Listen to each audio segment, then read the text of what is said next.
Hello, everyone, and welcome back to a brand new episode of Shameless in Chicago. This is your host, Nin. And I'm Luke, and I'm doing an ungodly amount of labor right now. Why are we holding the microphones? I don't know. I feel like it's more relatable. Just chilling on your couch and talking to your best friend. I feel like I'm lifting weights right now. This thing's like 15 pounds. I mean, maybe you should work out so it feels less heavy for you. Relax. So I'm back from Mexico, and I've been catching up Nobody on a lot asked. of things. You're so rude to me. She makes me edit all of her Iraq vlogs, and this is what I get. I had him edit Italy. Anyways, I got back from Mexico, and I've been catching up on all of my reality TV.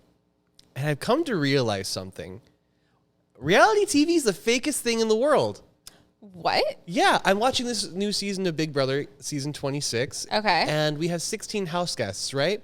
6 of them have already been confirmed to be on TV. And I'm not like talking like one-off episodes or like, you know, they got on Cops or something and they got on a car chase. I'm talking like house calls with Dr. Phil. Can you remember the lyrics? They've been in actual movies before. Oh, so like they've whole ass been casted before. Yeah, they've been casted before, especially by some CBS productions. Well, and I feel it's disingenuous because it's not reality TV if you're casting stars. Yeah, no, very disingenuous. So on today's episode, as Luke introduced us, we will be talking about the fakeness of reality TV. I like to call it the bastardization of reality TV. The falseness of reality TV. But let's get into it because I've personally seen every single episode of American Big Brother, and that's 26 years worth of TV, start to finish. Every episode, So as long as we've been alive, they've been airing Big Brother. Longer. Oh, no, yeah, no, we've been alive longer. Yeah, we've been alive Thank gosh, I'm longer longer than a TV show. But yes, so it started off like really genuine, and the funny thing about it is that the first season, it's boring as hell because you're taking actual people who don't want to make the worst asses of themselves on live TV. So it didn't really make for great TV. Yeah. So they kind of amped it up with the further coming seasons, but they did horrible on vetting their candidates. Some of them had violent activity inside the house and had to be escorted out and replaced with alternates, or they just kind of like took them off altogether. Okay. Yeah. So that's kind of like the raw reality TV I'm looking for these days. But what we're getting, it's like producer-fed sound bites. Yeah. Yeah. And I'm wondering, you watch reality TV shows too, don't you? I watch a lot of reality television. Yeah. So do you think that Big Brother is kind of like an anomaly where it's coming to be kind of like scripted and corporatized? Or do you think it's kind of happening across the board? I feel like it's happening across the board. One thing that really I've been into is the Netflix one. So we've got Love is Blind, Love is Blind US, Love is Blind UK. And when we first watched Love is Blind, everyone was like super into it and they were so about it. And then people started noticing something interesting and they were like, these gold cups, why do you guys keep using these gold cups? Oh, I love the gold cups. Yes, and it started a conversation on the internet, and then people that do Love is Blind and other editors and stuff like that were like, they use these gold cups so that they can edit and soundbite stuff so that you don't know when it was cut in and out of a conversation. And then in the most recent season of Love is Blind UK, one of the do we call them characters? Contestants, yeah. One of the contestants said that when she was watching over Love is Blind UK and she was watching her conversation with the guy that she would eventually marry and, spoiler alert, divorce. Yeah. She said that the conversation that you see him having and the conversation you see her having is them with other people, not with each other. Oh, no way. She said the conversation that they had between each other was a completely different conversation. Wow. And so like the gold cups with that. So basically what they're doing is that they're covering up the drinks. Yes. So that way we can't see the water levels. So that way they can cut the conversations in and out. And you Mm-hmm. can't be like, wait a minute, her drink was full 30 seconds ago. It's the strangest thing. I think it's a really easy task to do. You just have to be kind of creative enough to stitch together a narrative. Yeah, no, it's actually so wild. And like they stitch together a storyline, you know, like you might say something, I might say something, and then they'll take sound bites from other things that we've said, or, you know, because they always have a mic on, you know, they sign a contract and everything. So you might be a whole ass having a different conversation, but they'll take that sound bite and they'll stitch it in and create their own storyline that creates a dramatic one that will garner them more interest, more viewers, all of that. We've had past Big Brother contestants also state that their conversations have been doctored, or that the production crew would call them into the diary room at 3 or 4 in the morning, so that way they'd be like really tired and they're like, hey, we need a soundbite of you saying something like this. Oh, wow. So yeah, even like all of this is looking so staged. I can't stand it. It's feeling like The Hills is getting out of control. I've never watched The Hills. Never watched The Hills? No. The Hills is a reality show that gripped our millennial elders. Yes, back in the early 2000s. Yes. Lauren Conrad, Heidi Klum, all them. Mm-hmm. But it turns out that this big reality show that was going on for years and years and years that had a following, the very last episode, it was all revealed on a soundstage to be fake and scripted. Oh, wow. Yes. You know what? That also has me think about Keeping Up with the Kardashians. How can you keep up with the Kardashians? Kris has like the whole fucking stack of NDAs on her door, doesn't she? I'm pretty sure she does. So Keeping Up with the Kardashians, for those of you that have watched it previously, are currently still tuned into it, I've been watching it for years. I probably have been watching it ever since it came out. I haven't watched a single episode. Oh, I've been really on Keeping Up with the Kardashians, and you can like see the evolution of their lives and everything, and it used to be like a wholesome, fun show, and then you would see like some drama here and there, of course drama between the sisters, because what sisters do not fight with each other. And then in the most recent seasons, ever since they really transferred over to Hulu and they call it the Kardashians, it's been such a boring show in that their entire show is just an advertisement for their brands. It's just a commercial. Didn't one of them have like a radio show at one point that they had a whole TV show centered on? I think so. Oh yeah, because they had like spin-offs of like Khloe and Kourtney Take Miami and all those shows. Yeah. No, it's very interesting in how you see the evolution of it. Also, like the storyline, and you can see like they try to get like like Kendall and Kylie more into it, and it's really just like a money bag. And I think Kris Jenner plays it so smart of like, this show will make them so much money from Hulu, and like people are gonna keep up with the Kardashians, they're gonna watch their lifestyle, because if you recognize, this is one of the most famous families. Like everyone knows them worldwide. They're literal billionaires. Like Kim's a billionaire, Kylie's a billionaire. And so you are getting a look at the top 1%'s lifestyle. And you get to grow up with them and kind of feel like you've been a part of that whole journey. Yeah, oh, that is pretty cute. But now it's gotten boring. Have they just done everything they could possibly do, or what's going on? I just feel like, I don't know why it's like, I don't want to say like the lack of drama makes it boring, but the lack of, how do I say this? Like, Lack of conflict? No, not the conflict. Like the relatability to your audience is just like, is not there. The conversation with the audience isn't there. It just feels like they're called to set. Yes, that's the issue. It doesn't feel like a reality television show. It just feels like, all right, guys, we will be recording at Kim's house at 10 o'clock in the morning. Make sure to be there. It's not like they're naturally there. Huh. Now, can I ask you if you ever watched the show before? Yeah. Because I just heard of the show a couple years ago. I guess it's been going on since, God created, the green grass on the earth. Mm-hmm. Vanderpump Rules. Oh, gosh. I've never watched Vanderpump Rules, but I've heard so much drama surrounding this. Yeah. Is it an actual reality show, or is this like a scripted situation? So Vanderpump Rules is interesting because it started with Lisa Vanderpump, and she was on the Real Housewives of Beverly Hills, I believe that's what her show was. And then she had her spinoff of Vanderpump Rules because she had her restaurant, and then she had her entire cast, like people who worked at the restaurant as like a waitress and all of that, like be on this reality television show. And of course, throughout the years, it's gained more traction, the whole Scandival thing. Yeah, that's exactly how I started hearing about it. But then I was like, they're talking about the Scandival situation on the reunion of the show. Yeah, and that was a whole thing, and I think the whole Scandival thing really like put Vanderpump Rules on the radar. I mean, for other people who don't really know, because Ariana Madix, as you know, hosted Love Island, and that really got her going, and people who fell in love with Ariana Madix on Love Island USA this past season went and watched her on Vanderpump Rules, and that's exactly what I did. But it's interesting because you have shows like Love Island, you have shows like Vanderpump, and it's like the question is, are these scripted or is this people's real life? I mean, Vanderpump Rules, that storyline of him cheating on her sounds like his character, because when Tom Sandoval was with, before he was with Ariana was the girl he cheated on his ex-girlfriend with. Wait, what? Yeah. So Tom was with another girl, cheated on her with Ariana, dated Ariana for 10 years. And For a little bit, 10 years. And then cheated on Ariana with Raquel, which was her best friend. Isn't that just Rachel? Yeah. I don't know. She goes by Raquel, I think. How fun.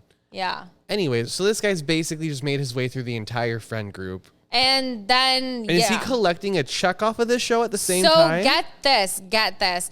Ariana Madix went on Love Island, scored a lot of obviously fame and brand deals and money, and was even on Broadway. Okay. And he went and sued her for invasion of privacy because she went on his phone, and that's how she found out he was cheating on her. And to my understanding, the lawyers ended up deciding or ruling that he has no case because he forfeited his right to privacy as soon as he gave her his iPhone password. I mean, that's a fair point right there. 1000%. You could just expect them to go into it at that point. Yeah. But you guys want to know the crazier thing? Yes. They live together. Still? Yeah, they still live together. Like in the most recent season, So they're that still brings me living back. together. Is this a genuine situation that's got people gripped at the throat, or is this just fake? I don't like. Do you guys? I don't know. Like that's so if Ariana Madix has so much money from everything that she's been doing, and he also has money because he has a business and a bar, and obviously they're making money from Vanderpump. And obviously the scandal, they're obviously making money from it. Like, come on. You guys can't afford to go to therapy or go your own separate ways. Go to counseling. Yeah, no. I mean, the entire cast of Vanderpump is just really trashy. They sound like they could take like a group corporate retreat somewhere to like help alleviate their tensions. Maybe they need a pizza party or something. I just need them to go into a village and touch some grass. Reconnect with nature. No, literally. But so it's these situations, and back to my Big Brother. I love Big Brother. And when you watch 26 years worth of Big Brother in under 365 days, it does become a big part of your brain. Mm-hmm. I'm having more and more stuff come out with producer plans. But one thing I do want to get back on that is, you're kind of at the mercy of your editors on that show. In one of our seasons of Big Brother, we had our winner come out. His name was Jackson Mickey. And he got approached by the jury. He got approached by all the other cast members that didn't make it to jury. And everyone said, hey, man, you were kind of racist. Oh. Like, really kind of racist on this show. And he's kind of looking around everywhere. He says, excuse me? He's like, yeah, everything that we watched on this show, you exhibited some behaviors against black people. And it made you seem like you were pretty standoffish. Mm-hmm. And he had to not only do so much damage control after that, but he actually had to go over to CBS and say, hey, what the hell happened over here? We had to go through and see that people were going online to the live feeds, and you can't really hear a lot when you're whispering over a microphone. Yeah. So you're at the mercy of Twitter thinking you're saying something that's actually something different. So I don't know. Live TV feels disingenuous because I can't trust who's editing me. Only I can edit me. Yep. Yeah. So throughout the years you've been watching Big Brother. Yeah. And it's obviously gained a lot of traction. Oh, absolutely. What do you think the seasons have been like? Like, have they been more drama? Do you feel like, especially in the age, especially with Big Brother being 26 years old now, we went from a time with no social media and that it was just a TV show to now you do the TV show and then you do social media and that becomes your full-time job and can make you so much money. I mean, if we look, for example, on Love Island USA, which was the the show of the summer, one of the contestants, Leah Katab, amassed 3 million Instagram followers. Yes. And then recently created a YouTube and gained 100,000 followers in less than a week. 100,000 subscribers on YouTube. The one thing that people take years to build on, she got it in a day. I think Big Brother is exactly where you'd want to go to build your social media following, because not a single person goes into that house and comes out without like 20,000 followers. I think some notable entries are, we had someone this year, season 26, the first guy who was voted out, his name was Matt, and he was voted out by Angela, who is our proposed producer plant. But essentially, he got kicked out of Big Brother, capitalized that he was the first one out on his TikTok, and then he got picked up by a TikTok group that actually takes former contestants from game shows like The Amazing Race, Big Brother, all this stuff, and they're giving him like promotions and fundings to do social media, even though he was only in the house for 1 week. Wow. Just 1 week. Just 1 week. And when we go and look at the past episodes or like past seasons, when we do like follow-ups on old house guests, we've got people who are, you know, doing successful podcasts, radio shows. Yep. We did have one winner who said that he was going to use the money to help fix like inner city schools, and he ended up doing like a smuggling ring, and he did a couple years in prison for that. But after prison, he ended up helping communities and like turning his entire life around. Well, that's good. So we went from something genuine to people are just kind of doing this to launch their social media careers. Yeah, exactly. And that's what I'm asking. Like, do you feel like people act disingenuine on reality television shows so they can gain a following outside of the show? 100%, because there is a big shift in Big Brother from a couple of seasons. You could like tell like in the teens, I think it's around 15 or 16 when Instagram was starting to get big. You know, seasons prior, you had Julie Chen calling out people when they got evicted for being racist to house guests. You won't find that kind of activity now because everyone knows everything's online. So they're holding back a lot of their personalities so that way they can help launch that social media presence and not get canceled. Yeah, that's like been like a really interesting thing. The one thing that I was thinking about when you started is that like people went on Big Brother to be on a cool show. To win $500,000. Exactly. And nowadays, I bet you they don't even care about that $500,000. I think they just care. It's $750,000 now. Oh, $750,000? Oh, yeah. They upped it. I think now they probably just care to get their face out on television because they know that if they gain a following on Instagram, on YouTube, on TikTok, they're going to make that $750,000 no problem. On season 16, we had Cody, who said he had no actual interest on being in Big Brother. So somebody admitted it. Yes, he admitted it. He said he only wanted to be on Big Brother so that way it would give him a better shot at being on The Amazing Race, which he ended up getting on The Amazing Race with the woman he met and married from the Big Brother house. Oh, okay. That's cool. They're a power couple. They have a baby now. Oh, that's cute. That brings us into our next show that I would like for us to talk about, and that is Selling Sunsets. Can you explain Selling Sunset to me as someone who's never watched it? You've never watched Selling Sunset? I've never watched Selling Sunset. Okay. So the idea behind Selling Sunset, for those of you that have not watched it, is it follows the real estate group, the Oppenheim Group, that is located in Los Angeles, California. And the Oppenheim Group also has another place in Orange County. And basically they sell multi-million-dollar homes. Love it. That's what they do. And when the show initially started, it was literally just about watching these real estate agents and looking at these beautiful, luxurious homes that, you know, the average person isn't affording, or like $1 million in Chicago will get you one thing and $1 million in California will get you another thing, right? There's like vastly different sizes of homes. Vastly different sizes of homes, and also like your views, right? In California, you're going to pay $5 million. You're going to get a smaller home, but you're going to be on the mountainside. You're going to have a beautiful view.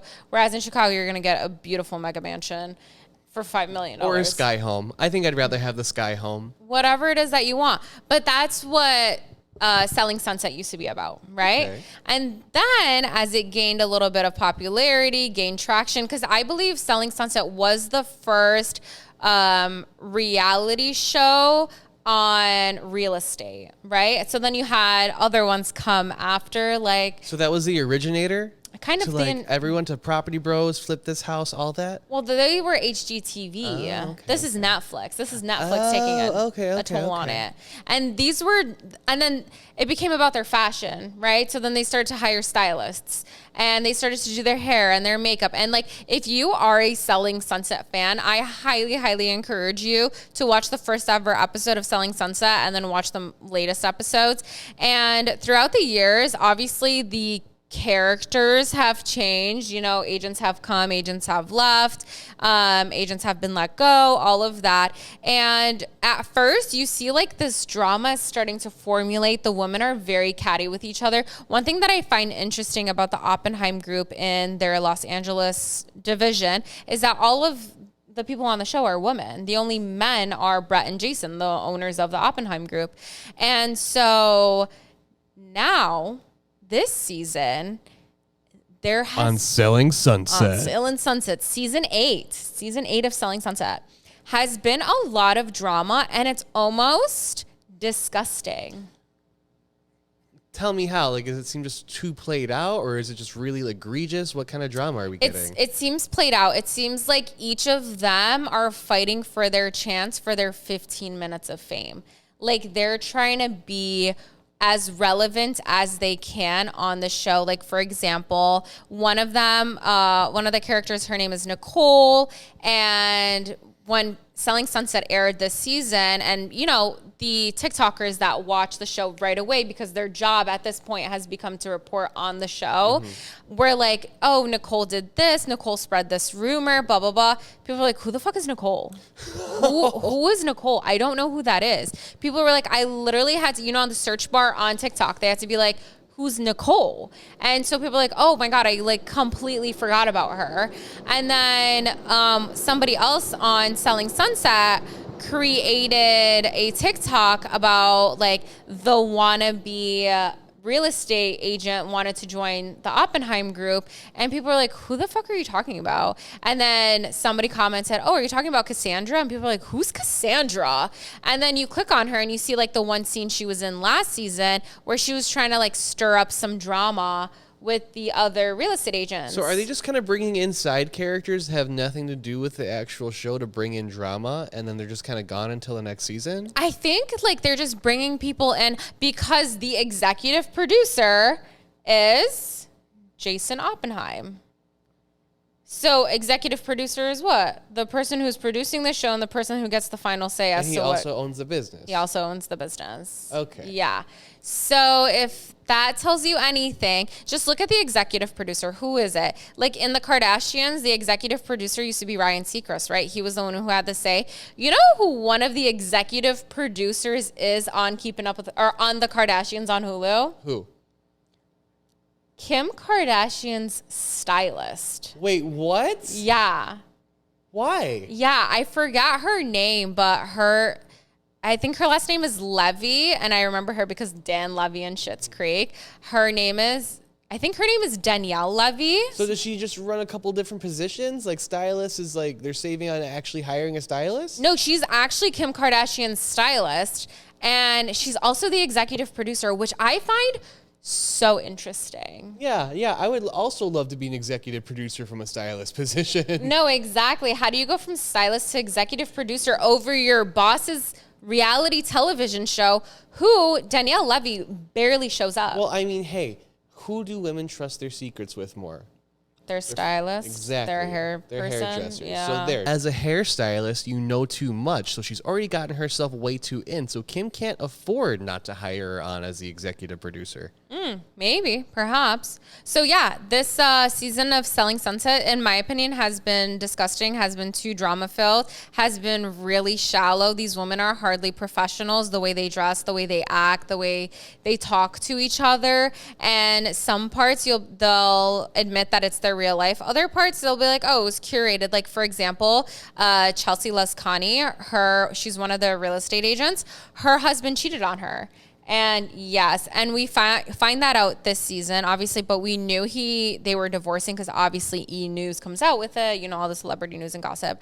Anyways, we come to find out that the scene where Bree, the other real estate agent, is telling Chelsea, hey, I found out your husband is cheating on you, was actually all scripted, and Chelsea told production to set up the scene that, hey, in this scene at this restaurant, she's going to come and tell me that my husband is cheating on me. So is he actually cheating on her? So they're saying that he cheated on her, but he has not reported, which I don't blame him for not reporting on his life. Yeah, no, I wouldn't either. Yeah. But also it's kind of damning yourself if you did. And you know what's interesting also about the season is that Chelsea goes and blames Bree for setting up the scene where her friend is telling her, hey, your coworker's husband is cheating on her. I would also feel upset if my friend orchestrated a plot to reveal my cheating husband on national TV. Right, but Chelsea basically orchestrated a scene to have Bree tell her that her husband is cheating on her, even though Chelsea already knew. Oh, that's diabolical. Yeah. So she was just using her friend's pain for views. No. Chelsea is the one who got cheated on. Hold my hand while you tell me this. Okay. Chelsea is the one that got cheated on. Okay, poor Chelsea. Bree found out from her friend Amanda. How did Amanda find out? She saw him at a hotel with another woman. Oh, wow. Yes. So Amanda called Bree and told her, I got to tell you some piping hot tea. And Bree was like, oh, I love me some piping hot tea.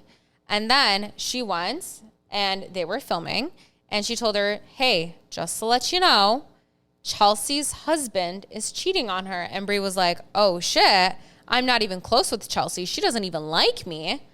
And now I have to go and tell her husband's cheating on her. So then Bree was like, I have to tell Chelsea that her husband's cheating on her. And then you see the scene where they're at a bar, like a bougie bar in LA.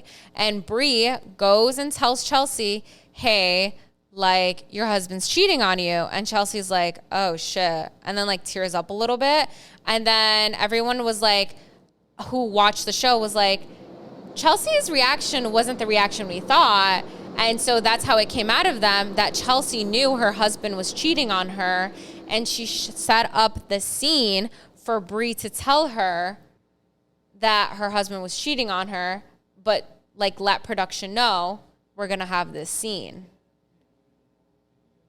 This is the most wildest effed up shirt I think I've ever heard in my entire life. No, I fucking swear. And you want to say reality television? Like, what about that as reality? Like, the reality would have been when Chelsea actually found out her husband was cheating on her. Yeah, have a camera in that woman's face 24/7. No, She sounds literally. like a drama magnet. Jesus. No, literally. Bree is also one of Nick Cannon's baby mamas. No way! Yeah. Doesn't he have like 30 of them? Yeah, no, I I love swear. Nick Cannon. He's gonna populate the earth.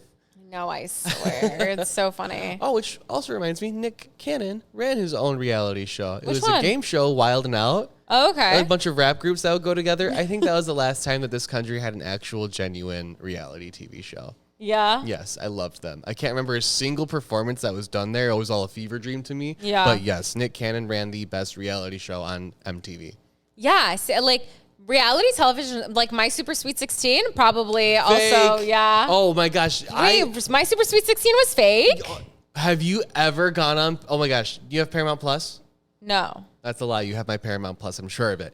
Anyways, Paramount Plus has all the old MTV shows. Okay. Like Parental Control. Teen Mom? Teen Mom. Oh my God, I love Next. Teen Mom. Now, Teen Mom's real. We don't mess with Teen Mom like this. But if you watch Parental Control Yeah. without the eyes Yeah. of like a 9, 10, 11-year-old, Yeah. it's like a soap opera for teenagers. Even like the camera quality feels like it's like a soap opera from like what are those old ones that your mom used to watch on TV during the middle of the day? Days of Our Lives. Yeah, exactly like that. It's the Hospital. same quality. All the acting is overdone. Like, these are not real people lines. If people were to watch that today, if it were to come out, the comments under these videos would be like, this was written by AI. Oh, wow. Yeah, that's how bad Parental Control has aged. Wow. Yeah. I have not seen it. So, you know what? Maybe reality TV's always been pretty sour. I mean, yeah, what is another one? Oh my God, there was one that Remember Next? Which one? Next. they would have the contestants for a dating show sit on the bus, and they would walk out and they would go on a date. At any time from they walked out of the bus during any part of that date, they could say next, and you would be sent back to the bus and not allowed to go on the date. Oh, wow. Yeah, that was a fun one. No, there's literally so many reality television shows out there. And it's like, at this point, I feel like reality and television has gained so much traction that it's making producers so much money that we have lost the creativity that it comes to creating a genuinely good show. Like some shows that I really enjoy watching currently is Emily in Paris. That's a really good show. And I like that everyone agrees that Emily in Paris is just a show to watch to escape reality and go into this fantasy world, right? It's like, remember, we are adults that grew up on Disney princesses, right? And so we looked at their lives and we escape our little reality. And then you watch Emily in Paris and it's like, yeah, it's our little like adult escape reality. And then another show that my mom really enjoys watching and one show that I really enjoy watching is Three's Company. You've never watched Three's Company? I have never watched Three's Company. Oh my God, Three's Company is an adorable American's 1970s sitcom. It's an amazing show. It follows the story of three roommates, and one of them is Jack Tripper, and he's so funny, and he hacks. What's so funny about it is that he has to act like he's gay. Oh, really? Yeah. Oh. To the landlord, because back then men and women weren't allowed to live together. By law? I guess. By law or societal norms. Oh, okay. Unless you were married. And so he would have to act like he was gay in order to be able to live with his two female roommates. And it's like so funny. And it just like follows their little lives and like as best friends. And it's really cute. Another show that I really enjoy watching is... what is that one show with Damon Wayans? My Wife and Kids. Girl, did you just come back to American sitcoms? Yeah. No, I'm just saying, like, these shows are, like, so good. They're so fun and funny to watch. And, like, they don't require a lot of effort, but they require creativity. And, like, people are going to film school. People are creative. Like, allow their voices to be heard. And also... I feel like we're like Lizzie McGuire wanted an adult version of Lizzie McGuire. That's So Raven wanted an adult version of That's So Raven. One? Yeah, and she got it. And then we also have iCarly wanted an adult version of iCarly. Like these were successful shows when we were like young kids or teenagers. Like let's have adult shows that are good. I don't put these same actors in a brand new show like the jobs they were meant to do. Yeah. I don't need to see Miranda Cosgrove reprise her role as the quirky Carly Shay. Yeah. It's a little bit tired. It is tired. Exactly. Or like, for example, like Shrek was a successful movie, right? And then they pumped out 30 other Shreks after the first one was done? They're coming out with number 5. Are they really? Yeah, next year. God. And it's like... do we not have any more ideas for movies, for television shows? Yeah. You know what? In A Quiet Place, they came out with that third movie. Oh, yeah. Why did we do that? Why are we burning this franchise to the ground? Can we just let good movies be good movies? Or they what don't about, need to be franchises. Which one is it with Jamie Lee Curtis? Halloween? Yeah. Oh, you know what? I'm a Halloween fan. You can't actually get me to talk bad about Halloween. I'm sorry. No. How many of those are we going to have? I love Halloween H2O. Halloween 20. Oh, okay. Yeah, no, there's just so many things out there that they're having like so many different variations of it because the first one was successful. Like, remember Friends with Benefits with Mila Kunis? And Justin Timberlake? And that one was successful. And then they did like 5 other variations of a Friends with Benefits movie. That came out in each concurrent year. Yeah. So Hollywood doesn't have any original ideas, and now it's bleeding into our reality TV. So do better, America. Yeah, no, I swear. So, yeah, that's kind of our thoughts on reality television. I would love to hear what you guys all think about reality television. Is it too scripted? Is it too drama? Is everyone just in it for the TikTok, Instagram, and YouTube fame? I think so. And I'm just going to say, if you're going to script it, at least make it entertaining and believable. It's not that hard. Yeah, at this point. And, like, honestly, we need to stop... Producers need to stop making people's characters so bad. Like, don't make somebody a homophobe. Don't make somebody a racist where they're not. It's very damaging to their character and their reflection of themselves. Also, there are actual racists out there. There are actual homophobes out there. And we do not want to give that type of character, that genuine character, a platform. And it's not something we should even allow people to think that is okay, you know? So also another thing, one last thing that I would like to add out there. There was one show that recently got canceled on Netflix, and it was called Buying Beverly Hills. Did you ever watch that? Not ever once. Okay, so Buying Beverly Hills followed the life of Mauricio Umansky and Kyle Richards. Do you know her? She's from one of the Real Housewives shows. Anyways, Mauricio Umansky is a first-generation Mexican-American. No, he moved from Mexico. He was born in Mexico and moved to the U.S. and then got married and had kids and everything and created this successful business called The Agency. His story was so beautiful. I loved watching him because he was literally a dad that created a better life for himself and his family. And he had three biological daughters that were his own, and one was Kyle Richards' daughter from a previous relationship who he treated and loved as his own daughter. And what I loved watching about this show is that it wasn't drama-filled, it was relationships, and it was healthy. And I feel like we need to have more of that. We need to have more wholesome content because our television and what we watch is a direct reflection of what we act and how we do and how we think and how we speak. Very well said. Thank you. Alrighty, everyone. Thank you so much for joining us on this episode of Shameless in Chicago. I hope you guys enjoyed this so much. And don't forget to leave your comments, like this video, subscribe to our channel. And until next time, everyone. Yes, please join us next time when we get Nin to sign up for a reality show where she goes into a boxing ring blindfolded with a 30,000 porcupines. I feel like that's how I feel every time I come into the studio. Wow, what a prick. Alrighty, bye everyone.